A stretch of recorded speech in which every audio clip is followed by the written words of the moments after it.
chama chetu ni chama kinachoshughulika na matatizo ya watu. Kwa hiyo tulianza na utekelezaji wa ilani.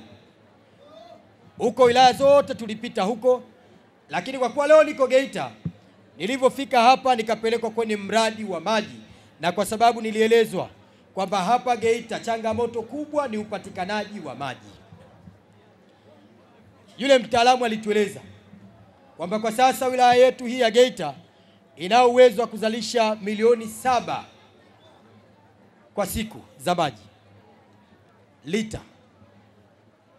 Lakini mahitaji ya maji ndani ya wilaya ya Geita, na mimi nikupongezeni watu wenzangu wa Geita, kwa sababu tunakula vizuri, tunazaliana vizuri, idadi ya watu nayo imeongezeka. Unajua sehemu yoyote isiyokuwa na amani, isiyokuwa na chakula cha kutosha, isiyokuwa na utulivu, hamwezi mkazaliana mkazidi idadi. Uongo. Sasa kwa sababu hapa Geita hayo mambo yote hapo yanasimamiwa chini ya Chama cha Mapinduzi, idadi yetu imezidi hapa ndani ya wilaya ya Geita. Na sasa mahitaji hapa yanahitaji lita milioni 22. Ndipo serikali ya Chama cha Mapinduzi chini ya uongozi wa Daktari Samia kule mtaa wa Senga, nyote mnajua, upo mradi unatekelezwa, mheshimiwa mbunge amesema, lakini wenye lengo la kutoa milioni 45 lita za maji ili zitufaidishe wananchi wa wilaya ya Geita.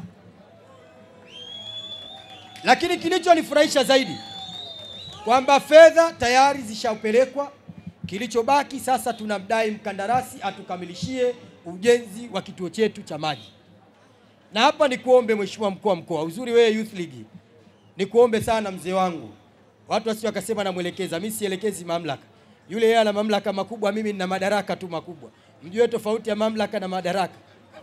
Nikuombe mheshimiwa mkuu wa mkoa, na wewe sina mashaka na wewe mzee wangu, utusaidie pamoja na watu wako wa wilayani kuwasimamia ili watekeleze mradi kwa wakati. Ukiwa mwenyekiti wa vijana Tanzania unakuwa mpekuzi. Mimi nimeranda mitaani hapa Geita, nimeuliza baadhi ya watu, lakini wakaniambia bwana mwenyekiti hawanijui, wameniita tu. Rafiki yangu hapa, shida yetu nyingine kubwa ni stendi ya magari katika wilaya yetu ya Geita.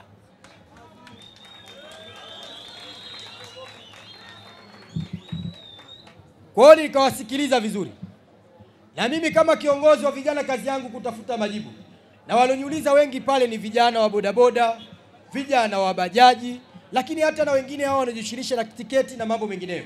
Nikasema hapana, siinui mguu wangu ndani ya Geita mpaka nijue hatima ya stendi ya hapa ya wilaya ya Geita. Niseme siseme?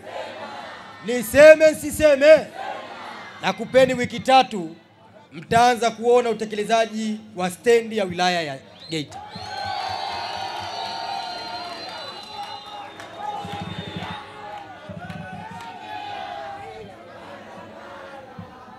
Awi. Jambo jingine ambalo hapa nililobahatika kutembelea, serikali ya Daktari Samia imeahidi kutoa mikopo kwa vijana. Serikali hiyo ya Daktari Samia imeahidi kutoa mikopo kwa wanawake. Na serikali ya Daktari Samia imeahidi kutoa mikopo kwa watu wenye mahitaji maalum. Kwa hiyo nikapata bahati ya kuwatembelea vijana wenzangu wanaofanya biashara ile ya mikanda hapa ndani ya wilaya ya Geita.